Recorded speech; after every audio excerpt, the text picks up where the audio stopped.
On today's episode, we have some tips for those of you out there still battling the bitter cold while targeting open water fish. A new Virginia state record teaches us a thing or two about fish behavior, and we tackle some listener-submitted topics, including braid choice, picking the right trolling motor battery, and clarifying your state's A-rig regulations. All that and more on this episode of Tackle Talk. Hello, everybody. I'm Bill Dance, and you're listening to Tackle Talk.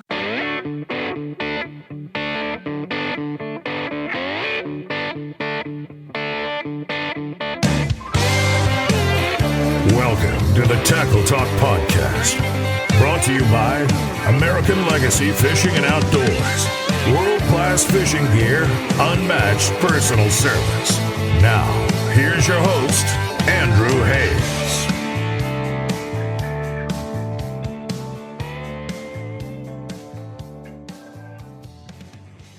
Hey everybody, welcome back to another episode of the Tackle Talk Podcast. We have a ton to get to today. Winter fishing, state records, we're going to talk battery choice, all kinds of stuff. But first, we are brought to you by American Legacy Fishing and Outdoors. And if you like fishing and you like buying fishing gear and you like saving money on that fishing gear, you're in luck because American Legacy Fishing is currently running their 12 Days of Christmas sale over on the website with new deals being released every single day up until Christmas. As of right now, we have 40% off all Power Pro line. We have 20% off all Bubba Pro Series scales, 25% off the highly anticipated Rapala Crush City Mooch Minnow and the Crush City Freeloaders. And yesterday they just announced 30% off all 6th Sense baits, and there's plenty more to come. So stay tuned. You can find all of that over at AmericanLegacyFishing.com. And not to mention, if you act fast, I believe the Cyber Monday sales are still active on the site, which means an extra 40% off Berkeley products, 20% off Beast Coast, 25% off Dobbins, 30% off Fenwick, and a ton more. American Legacy Fishing is your family-owned tackle shop right here in the Midwest, dedicated to putting the best fishing gear in your hands at the best price with the best service around. So give them a try over at AmericanLegacyFishing.com. And as always, be sure to use code TackleTalk10 for 10% off almost everything else on the website that's not already on sale. Again, code TackleTalk10 over at www.AmericanLegacyFishing.com. All right, everybody, the first item of business next week, we have a very special episode. For the third year in a row, the original Swimmy Awards are back by popular demand. And this is our one time a year to kind of cut loose a little bit, to make some jokes at everybody's expense, and have a fun, lighthearted award show to recap the craziness that was bass fishing in 2024. So get ready. We have some amazing categories and winners and losers and presenters and guests. So get ready. We are pumped for it. This is hopefully going to be the best Swimmy Awards yet, and they're coming at you next week here on the show. So stay tuned for that. Breaking news! Hey everybody, Andrew from the future here. I'm just popping in because as of noon yesterday, Monday, December 9th, we do have some breaking news. Humminbird officially announced the release of the new Explore Graph series and Mega Live 2. So if you remember back a few weeks ago, we basically hinted that this was coming. We found the trademark application online for the word Explore from Johnson Outdoors, who is the parent company of Humminbird, and we could kind of see the writing on the wall. Humminbird units were starting to go on sale at your big box stores, again kind of hinting that old graphs were being phased out by Humminbird. And if you even remotely touched social media yesterday, you saw a flood of Humminbird content as everyone on their pro staff hit the internet at the same time with all of these posts at once, where you got screenshots and video of what the graphs look like in Mega Live 2. You got a live video that hit all of the social media with Mark Zona going over all of the brand new electronics in detail. So I'm sure you probably saw a little bit of that. But if you want to read the full press release, you can find it on our Instagram and our Facebook pages, Tackle Talk Podcast. But long story short is that the Explore series of graphs are kind of the latest and greatest from Humminbird. They're replacing some of the kind of mid-tier graphs that they have in the Humminbird lineup. And these new Explore graphs come standard with the seamless one-boat network that they use with Minn Kota. They have a way better waypoint management system, which was kind of always one of the pains with Humminbird, so it sounds like they've fixed that. They come preloaded with Lake Master and Coastmaster mapping with 1 foot contours, which is awesome, and just kind of a better overall interface, it looks like, with touchscreen and better menu controls and things like that. So this Explore series is going to come in a 9-inch, a 10-inch, and a 12-inch model. Your 9-inch units are going to range anywhere from $12.99 to $14.99. Your 10-inch Explorers are going to be $19.99 to $21.99, and then your 12-inch models are going to run you $24.99 to $26.99. So anywhere in that like $1,300 to $2,700, depending on what you're wanting size-wise out of your new Explorer graph. And then the other huge news we have is that Mega Live 2 is here. So Mega Live, the original version, was Humminbird's version of LiveScope, basically their forward-facing sonar system. It's been out for a while and was due for some upgrades, I guess, to say the least. They definitely fallen behind Garmin and probably Lowrance too in terms of true forward-facing sonar capabilities and picture clarity and all that kind of stuff. Well, Mega Live 2 is set to fix a lot of those issues. Better clarity, more stable pictures, better target separation, brighter color palettes. They have something they called Target Boost that increases, I guess, the brightness and the contrast to kind of help with suspended fish, and it all should be a big improvement over Mega Live 1. From the videos that I've seen, it looks really nice. I've seen some kind of behind-the-scenes videos and stuff that some people have shot as they've tested these, and it looks awesome. But as always, with Humminbird, I guess the nice part is you don't need a black box to run something like a forward-facing sonar. So with Garmin, you have to have this extra piece like a GLS 10 that you have to mount or put somewhere in your boat. With Humminbird, you don't need that. You just need the transducer, which is going to run you $14.99 for the Mega Live 2 transducer. And both of these, the Mega Live 2 and the Explorer units, are set to hit stores in January 2025. So there's your quick breaking news from Humminbird. Now let's get back to the show. All right, next up here, we have an article that hit my news feed maybe, I don't know, a week ago might have been when I saw this, but it was an article from Wired to Fish about a new state record fish that was caught, and I'm going to read a little bit of it here to you, and then we're going to talk about why this matters. So the article here from Wired to Fish says, on June 9th, a Virginia angler landed a huge 14-pound, 12-ounce rainbow trout, breaking the state record, according to a recent release from the State Department of Wildlife Resources. Grant Bentz thought the fish was merely a personal best until he decided to look up the current state record on his drive home, which was set in June 1993 by Michael Lowe with a 14-pound, 7-ounce rainbow.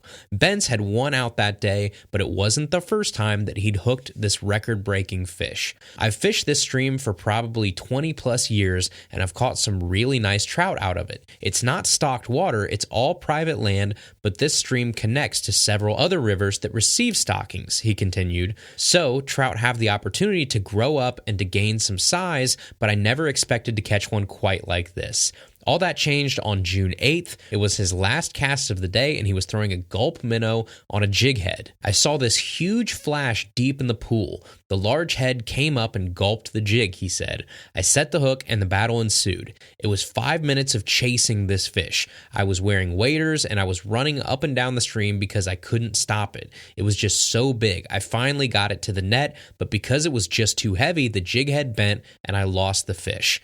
He was crestfallen, but it wouldn't be his last chance. He decided to come back the next day with different tackle. The stream has a lot of brush and overhanging trees, so big gear is out. I stuck with a 5-foot ultralight rod, but I came back the next morning and spooled up 10-pound braid and put a circle hook on with a whole night crawler that I had gathered, which seems to be what big trout will eat. It seemed he and the monster rainbow were fated for each other. On his first cast on the morning of June 9th, Bentz hooked the same trout again and fought it for about 5 minutes. He got it right to the net, but his line had frayed against the fish's teeth and it snapped at the last moment. This time, Bentz got a good look at the trout and estimated it to be about 12 pounds, which would have been beyond PR territory for him. Even after losing the fish again, he was undeterred. I lost it twice now, but this had happened to me before on smaller fish, Bent said. I figured I'd give him a little time to calm down because larger fish in that stream like that, they're hungry all the time. So typically, if you give them time to forget about what happened, they'll eat again. So I visited with the landowner, had a couple cups of coffee, and tried to regroup a little bit. An hour later, he returned and threw a few casts, and his fish bit again. It was still a big fight, but I feel like that fish had used up a lot of its energy during the first fight, he said. It was still a struggle, but eventually I got him to the net, which was only about half the size it needed to be. I coaxed him up on the bank and then actually laid eyes on the fish out of the water, and I thought, oh, that fish is bigger than 12 pounds.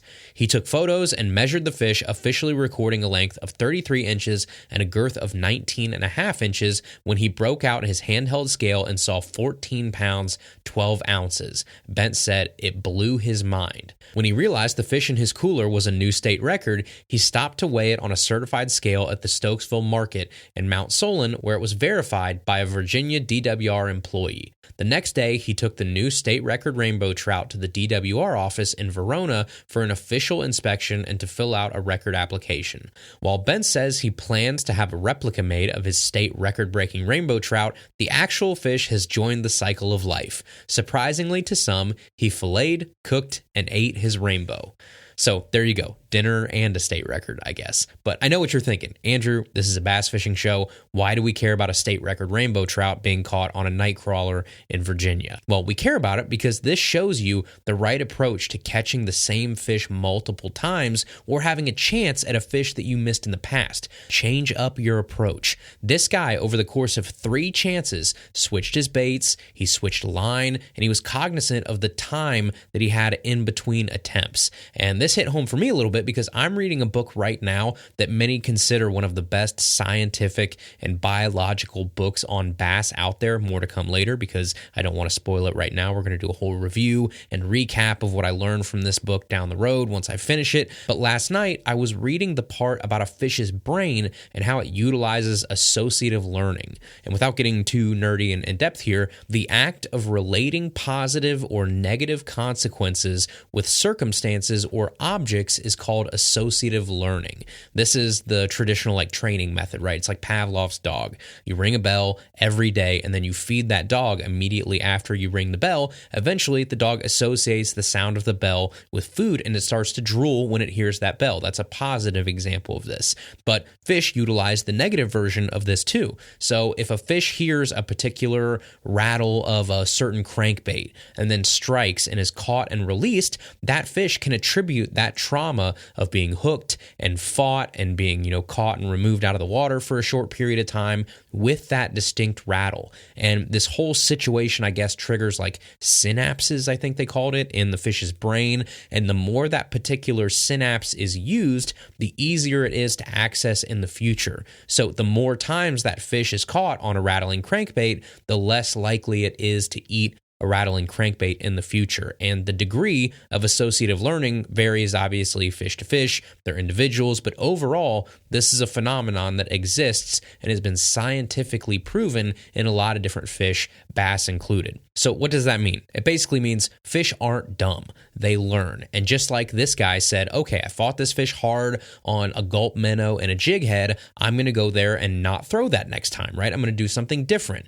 It's seen that now recently. So I want to come back with something it hasn't seen so recently. I'm going to come back with a night crawler because that's different than the gulp minnow on a jig head. As simple as that sounds, that is based in a scientific phenomenon called associative learning that has been observed in the brains of fish. So really cool stuff there. Again, congratulations on your state record, but more so for us as anglers, I think there's some lessons we can kind of take away from that story.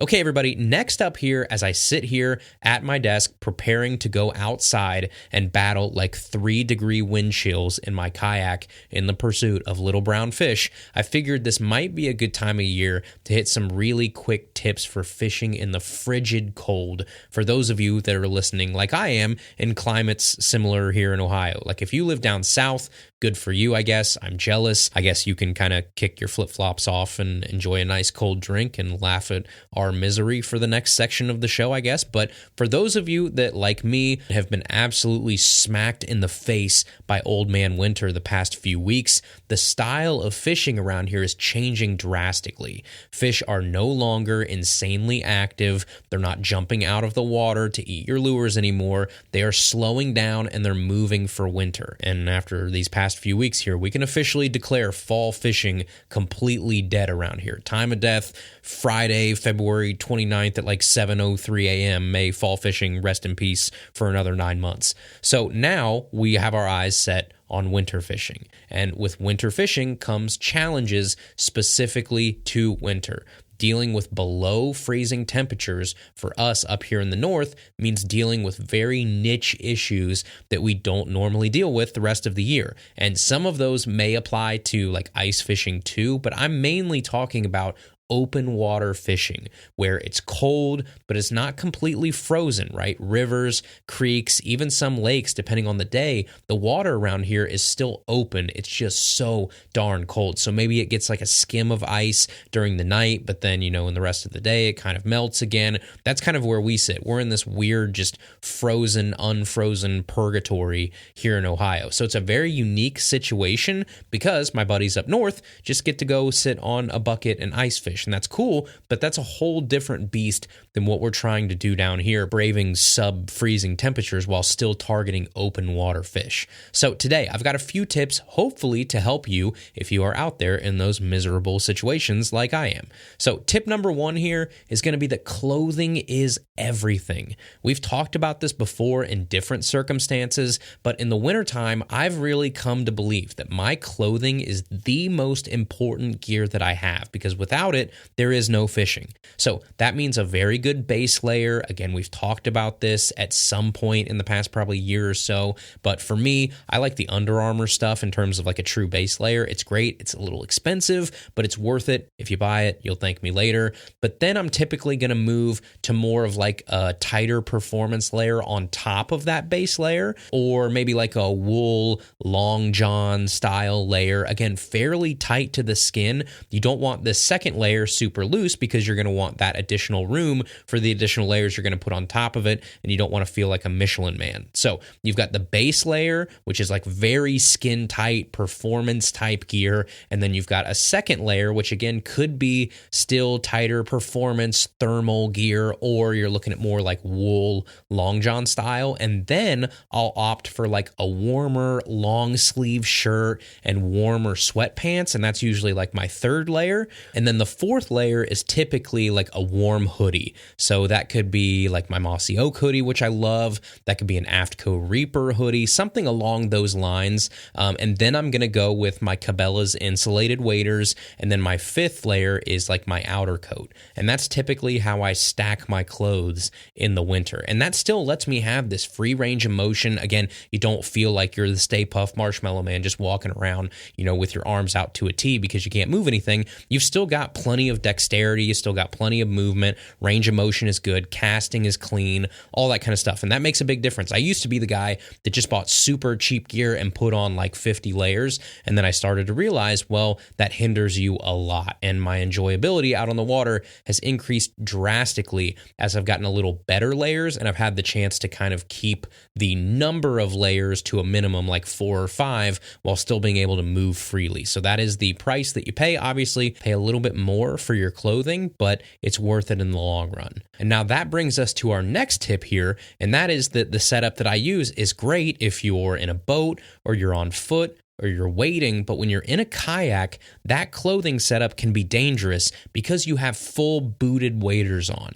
So in a kayak, you always have the possibility of falling out, standing, slipping, current, obstructions, strainers, you name it. The opportunity is there for an issue to arise, and you could be going in the water at any point. You just have to assume that when you're in a kayak. Obviously, we all can have great kayaks, and they can be super stable. Accidents can happen in a kayak, and I feel like they happen more in a kayak than almost any other vessel that we're out there fishing in. And in the summer, in the spring, and in the fall, it might not be as big of a deal. You've got shorts on, you've got a t-shirt on, you can swim, you got your life jacket. Okay, you're much safer, right? If you fall in 70-degree water and you can just tread and go back to your kayak or whatever, that's not as big of a deal. But in the wintertime, even if you can swim, the water is so frigid, you're gonna freeze up when you hit that water. And on top of that, you got these big heavy waders on that only impede your ability to swim, and then they fill up with water and weigh you down even more. It's a recipe for drowning. So there's a couple things you can do to combat that. One, always wear a life jacket.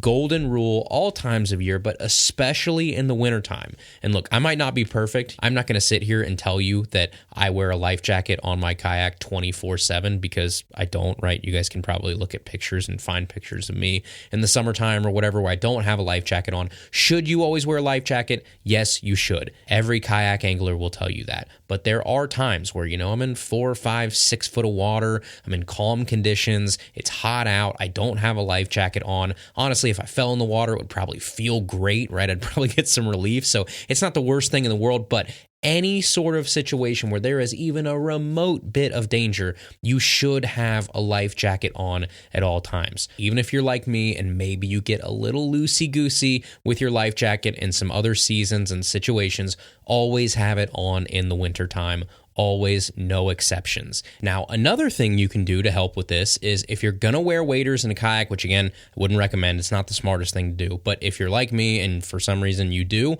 wear a wading belt too. That's something that goes around kind of like your torso, and it restricts the ability for water to get into those waders. Heaven forbid you do go in the water. A good accessory to always have with you if you're ever wearing waders in a kayak. But the much smarter option, the option that you should do, again, I want this very clear on the record. I'm not recommending that you wear waders in the kayak, but if you do, be safe about it. Always have your life jacket on, wear a wading belt, make sure that you're safe, be with a buddy, all that kind of stuff. But the much smarter option is to wear a dry suit. You've probably all seen them. They kind of look goofy sometimes. Some of them look really cool and some of them look a little interesting. But they're like these zip-up suits that you wear, and they go like from your feet to your neck. And they save lives. They are awesome. If you can afford one, buy one. And they're probably the best thing that you could buy as like a hardcore winter open water kayak angler. But there's a lot of people out there that are on budgets like I am. And I mean, with these dry suits, we're talking like hundreds, sometimes even thousands of dollars for a dry suit. So my poor, redneck self here, I'm in waders and layers. That's how I have to do it. But if you have the means, a dry suit in the wintertime is definitely the safest thing you can do to make sure that you avoid tragedy. Heaven forbid you go in the water in the wintertime. All right, everybody, we'll get back to the episode here in just a second, but first we are brought to you in part by Dakota Lithium batteries. You guys know when I'm out on the water, they are the batteries that I trust for everything that I could need juice for while I'm fishing. Whether it's my kayak motor, whether it's a trolling motor, whether it's my electronics, all of those are powered by Dakota Lithium batteries. I have never had a Dakota Lithium battery fail me out on the water, and it is so nice just to have the peace of mind of knowing that's one thing you can buy the best and you never have to worry about. That's because Dakota Lithium batteries are twice the power of traditional batteries at half the weight. They charge up to 5 times faster. They last up to 4 times longer. They have 100% US-based customer support. Heaven forbid you ever need anything. And they come with an 11-year warranty standard. And that is something that you're not going to get with those cheapo batteries that you're going to find on Amazon or the depths of the internet. A company that stands behind their product, US support to help you if you ever have an issue, and an 11-year warranty protecting your investment. That's why I and so many other anglers out there trust Dakota Lithium. And you can save some money too by using code TACKLETALK5 at checkout on dakotalithium.com. That lets them know that that we sent you. That also saves you 5% on your entire battery purchase. Again, code TackleTalk5, that's Tackle Talk, the number 5, over at www.dakotalithium.com, the official lithium battery of Bassmaster. Okay, the next tip here for fishing in the frigid cold is going to tackle the number one problem that I have in the extreme cold, and that is frozen guides. There is nothing worse than trying to cast and then it just ain't happening because the line won't go through your frozen guides, or you're reeling and you hear that squeal of ice just scraping your line as you force it through those icy guides. And it's probably my top annoyance out on the water in the wintertime. So what do you do to keep your guides from freezing up? Well, first, some people have a bad habit of just dunking that rod back into the water to get the ice off. This obviously works because unfrozen water is warmer by nature than frozen solid water on your rod. That checks out. So it's a quick fix, and it will usually dissolve the ice on the tip of your rod if you just slosh it around in that water for a couple seconds. But then what? You take that rod back out of that water, you go to make a cast, and now the tip of your rod is wet, there's water all over it, it's exposed to the cold air again, and it refreezes. It's like scratching a bug bite, right? It's temporary relief, but it just makes it worse in the end. So don't use the water to defrost your guides. So next, you'll see people, sometimes myself included, literally put the eyelet in your mouth and basically melt the ice with like your tongue or your mouth, and then you just kind of spit out that water. Gross, yes. Effective, yes. But again, long lasting, no, because you are leaving that eyelet wet, even though it's probably going to take a couple casts longer for it to refreeze than the colder water that you could have dunked it in. It's still going to refreeze. Now, one variation of this that you can do is just blow on the eyelets with your hot breath, basically. So you make that type deal on your eyelets. And that works, and it's better than using water or, saliva or whatever for your rod. But again, it takes longer. It's just not super practical. So I guess the question then becomes, what should you do? Well, one thing you can do is you can add something to your eyelets to proactively stop water from collecting on the eyelets in the first place. And that's obviously the cause of ice, right? Is water sticking to your eyelets. So there's a lot of sort of, hacks, quote unquote, or tips, quote unquote, out there for substances that you can use on your eyelets. Some people say WD-40. Some people swear by lemon pledge. Some people swear by chapstick. All of those things will help in some capacity with the ice on your rods, yes. But you know what else they do? They scent your line, which I'm not convinced in an ultra finicky, cold water finesse situation is necessarily a good thing. Now, your line in the water smells like lemon pledge or cherry chapstick or WD-40, all of which have very distinct odors to them. I'm just not sure that's the best thing to do to your line. On top of that, you're also just making your rod gross and slimy and adding materials to your eyelets that can get gunked up or lead to them getting dirty or corroding, your inserts or your adhesives failing, right? Rods were not built to have 3 or 4 foreign substances slapped on the eyelets every 2 minutes to keep ice off of them. The less you can add to it, or the less you can touch those guides in general, the better, because they are the most vulnerable part of your rod. So I usually avoid adding things to the eyelets just as a rule of thumb in general. So instead, I try to minimize the water that's collected by the line, and then I give my eyelets more room to work with, which means I try to avoid micro guides and I try to avoid braid. Mono and fluoro will give you significantly less ice on your guides than braid. It's still going to ice, yes, but it's just not going to be as bad. Braid has multiple strands of material that are kind of like interwoven to create braid, which means there are nooks and crannies and more surface area to collect water on and transfer that water to your eyelets as it makes contact as you reel that line in. So mono and fluoro will just bring less water to your eyelets as a one-piece, single-strand type material with slicker edges to it. And then micro guides kind of speak for themselves. The bigger the diameter of your eyelets, the more room you have to play with before ice actually affects the ability of your line to be reeled in. Now, smaller eyelets at the tip of your rod are going to be unavoidable, but at least now you only have to worry about a few small eyelets at the tip and not your entire rod all the way down. And unfortunately, that is about all you can do. Keep your rod as dry as possible. That means avoiding, dunking your rod in the water or when you're landing fish or things like that. Just try and keep as much water off of those guides as possible. Choose your rods with the biggest eyelets so you have the most room to play with, and switch out your braid for mono or fluoro this time of year. Those are surefire things that you can do to at least help. And then the rest, like if you want to keep a can of WD-40 in your waistband because your grandpapa told you to or something, is all subjective. And it may help fix the problem, but it may also cause other problems. And the last tip here I have for frigid, cold winter fishing is going to be, for me, it seems like an overarching theme of bitter cold bass fishing is not making those fish move long distances quickly to strike. So think about like tried and true winter techniques. A jerkbait, which is the horizontal retrieve, gives that fish pauses and plenty of time to pursue that bait, to inspect it, to nose up on it. You can follow it and then decide if it's going to commit on its own terms. It's not a split second like do or die thing. It really lets that fish get a good look at the bait and decide if it wants to eat. And then you look at something like a blade bait, right? More of a vertical presentation a lot of times. Same thing. That bait is barely moving horizontally at all. It's making more of like small vertical movements, but you're still not making that fish move long distances quickly to commit. It's much more of a stationary technique, vertical jigging or yo-yoing a blade bait or something like that. Same thing with like dragging a Ned or crawling, an A-rig really deep. It's a slow presentation that gives that fish much more time to follow and decide to eat. And the days of those fish coming from 20 foot below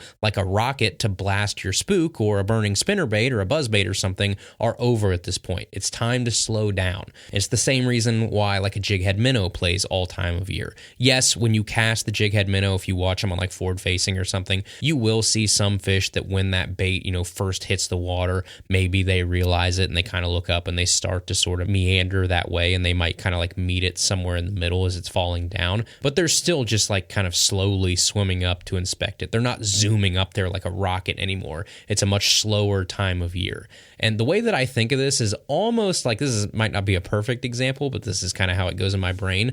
Think of like baking cookies. In the spring and in the fall, those fish are waiting at the oven for those cookies to be done baking. They are chomping at the bit. They're hungry. They're looking for food, and they will eat the second that you open those oven doors. In the wintertime, I feel like you almost have to bake the cookies, set them out on the counter, let the smell linger in the house, let someone walk by and go, okay, I guess I'll eat one of these. That's the attitude that I get a lot of times from these fish around here when it's the bitter, bitter cold. So slow down, focus on presentations that don't require such a quick split-second reaction from these fish, as their whole demeanor and feeding habits have just slowed down a little bit. So I hope some of that helps you a little bit. Again, I know some of those tips are a little all over the place, but just something that was kind of on my mind as I, again, get ready to pack up the truck and go out and freeze my tail off, thinking of some of the things that I'm not looking forward to out there and some of the things that will probably be in my mind as I am just out there fishing in ultra, ultra cold weather right now.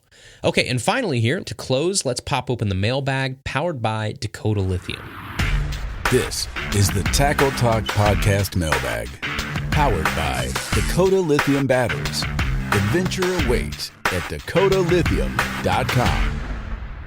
All right, the first question is from Rowan, and he says, hey, I've been fishing for about a year now and thinking about getting into using braided line. My question is, what colors and pound test is best? Thank you, Tight Lines. Hey man, that all depends on what technique you're using, obviously. So the best pound test for a frog is very different than the best pound test for a swim jig, which is different than the best pound test for a Ned rig. So for heavy vegetation, frogging, even super heavy flipping and punching and stuff, I usually go 65 pound. And then for regular stuff, like if for some reason I was going to do away with my straight fluoro and run braid for Texas rigs or regular jigs or stuff like that, I'd probably be in the 30 to 40 pound test range, but I almost always run straight fluoro for those type of things around here. And then for all my spinning rods, my go-to is 10 pound. Some people will go all the way up to 15 or 20. 10 is my go-to for sure on all my spinning rods. And then as far as color goes, I am always a moss green guy. every single time. I don't need high-vis braid. I can see my line just fine. I feel like moss green is the most natural color that doesn't look out of place under the water. It just probably looks like a strand of grass or something. And look at any of my rods in my garage or in my kayak or in my truck. It's always moss green, unless the braid that I want to try just for some reason doesn't come in like a moss green or something like that, which almost every braid does. That's always going to be my go-to. So hope that helps. All right, the next question is from Kevin, and he says, "Hey Andrew, Ball Buster here. I listened to your Alabama rig podcast on my way to work, and you didn't mention my state regarding hook regulations. I hit rewind 3 times and didn't hear it. Now it was 4:30 in the morning, so I listened again tonight on my way home. Still nothing. What am I talking about, you ask? Iowa. Where is my Midwestern bass in love? We aren't a giant bass state, but zero reference? I still think this is the best podcast on Tuesdays, and I love your 12:01 release time. Keep up the great work. Look forward to the next episode, Kevin." Hey, Kevin, you are not alone, my man. I got a ton of messages after last week's episode, and I guess the list that I found with all the state Alabama rig limits was either out of date or whoever put it together didn't fully understand some of the state laws. And if your state was not on that list, it was supposed to mean that there's no limit or no hard regulation in terms of how many jig heads you can use. So by that list's account, Iowa had no limit. So then I dug deeper into your state, Iowa, which is a great example of how somebody could get confused reading these regulations on Alabama rigs. And here's the excerpt directly from the 2024 Iowa State fishing regulations. I'm looking at the website right now, and it says, when fishing by hook and line, you cannot use more than 2 lines or more than 2 hooks on each line when still fishing or trolling.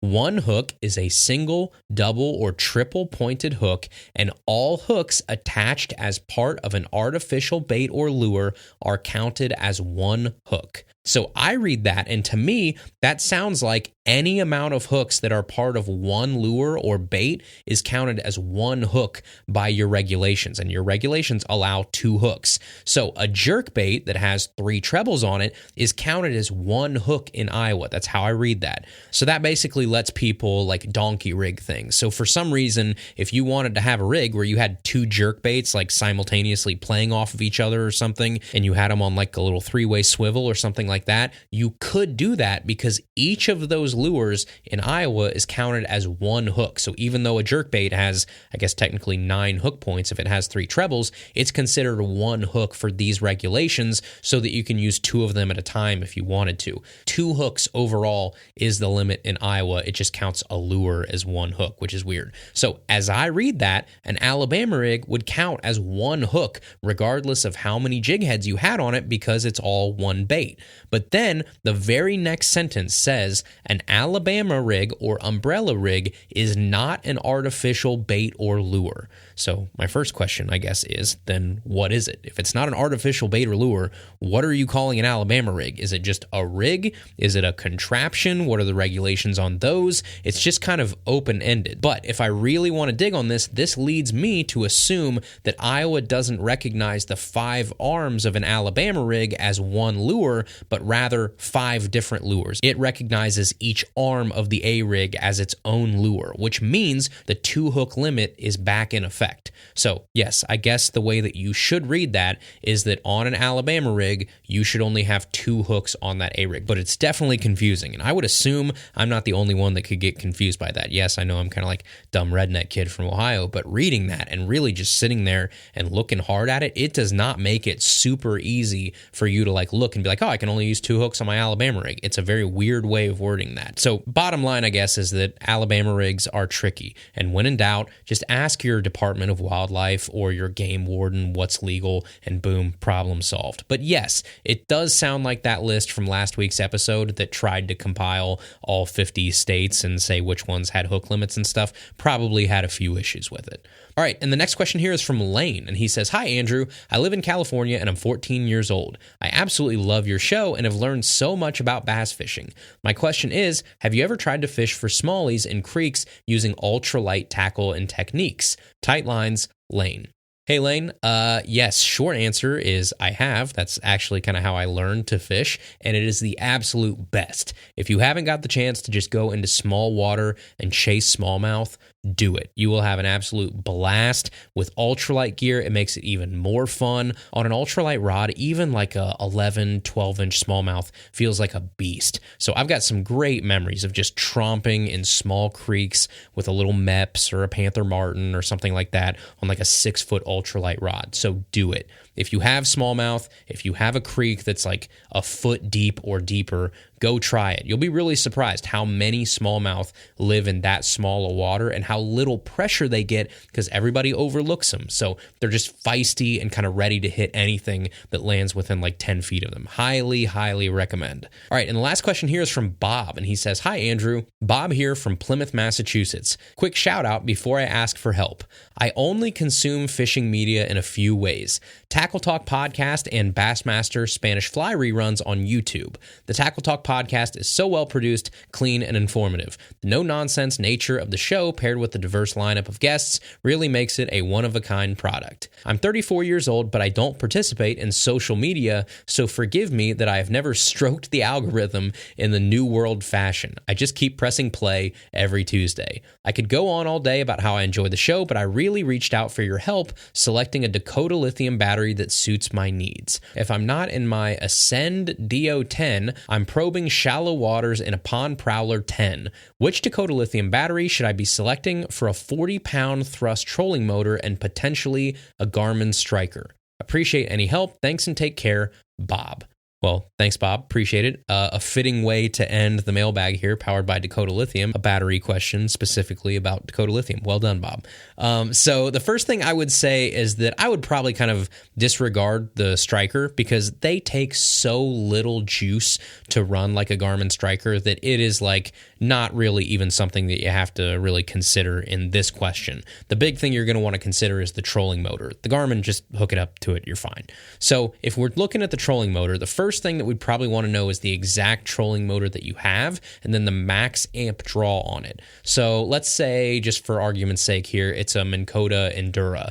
I think those are 12-volt, 40-pound thrust, I think, trolling motors, and I believe the max draw on them is something like 40-something amps, 42 amps maybe. So that would mean, as I understand it, that if you had that motor on full 100% blast, it would use 42 amps per hour.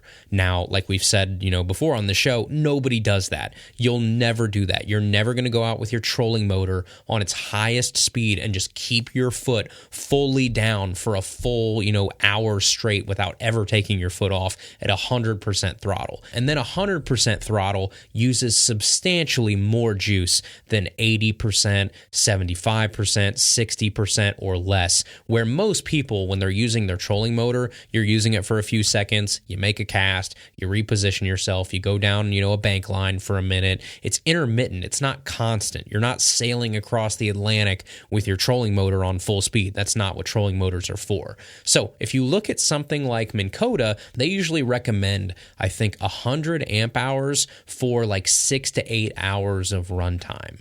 And that's still running that battery pretty hard, I feel like. I would think you could get more than that out of 100 amp hour under like normal use situations. But if you want to be safe and never have to worry about it, just grab the 12-volt, 100 amp hour and be done with it. They're also $100 off right now, so $6.99 and you're done and you never have to worry about it again. If you want to take a step down, the next step down would be the 12-volt, 54 amp hour. And if you're going for like shorter days or you can charge it after every single use, I would think the 54 amp hour would do you just fine. And that's also $100 off right now. I think those would be $399 total right now. So I guess it just comes down to how hard you're going to run this thing and for how long in between charges. If you're pretty laid back with it and you're just making your way around, shallow water ponds or pockets in the Pond Prowler, I would think you could get away with the 54 amp hour. But if you want to have a longer leash and be able to push it a little harder and longer and not have to worry about it, the 100 amp hour would probably be the way to go. But either way, they're both $100 off right now over at DakotaLithium.com. And even better, this is what I love about Dakota Lithium, they let you stack savings savings with our Tackle Talk code. So you can still use code TackleTalk5 at checkout on top of that $100 off. Like right when you go to checkout, right above number 1, your details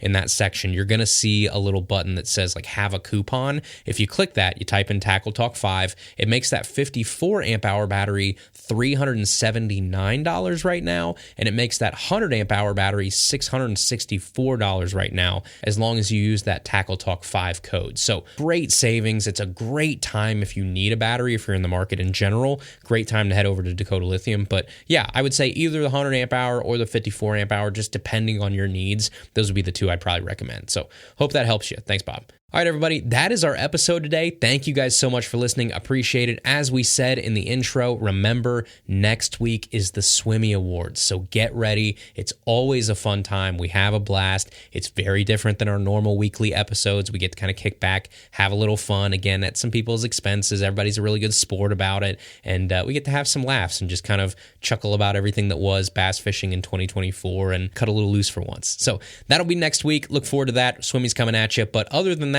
be sure to subscribe on Apple Podcasts, Spotify, iHeart, Amazon, wherever you listen. Find us on the website, tackletalkpodcast.com. There, you can submit a mailbag question for your chance to be heard on an upcoming episode. Find us on social media, Instagram, Facebook, at Tackle Talk Podcast. We'll see y'all right back here next Tuesday for another brand new episode of Tackle Talk.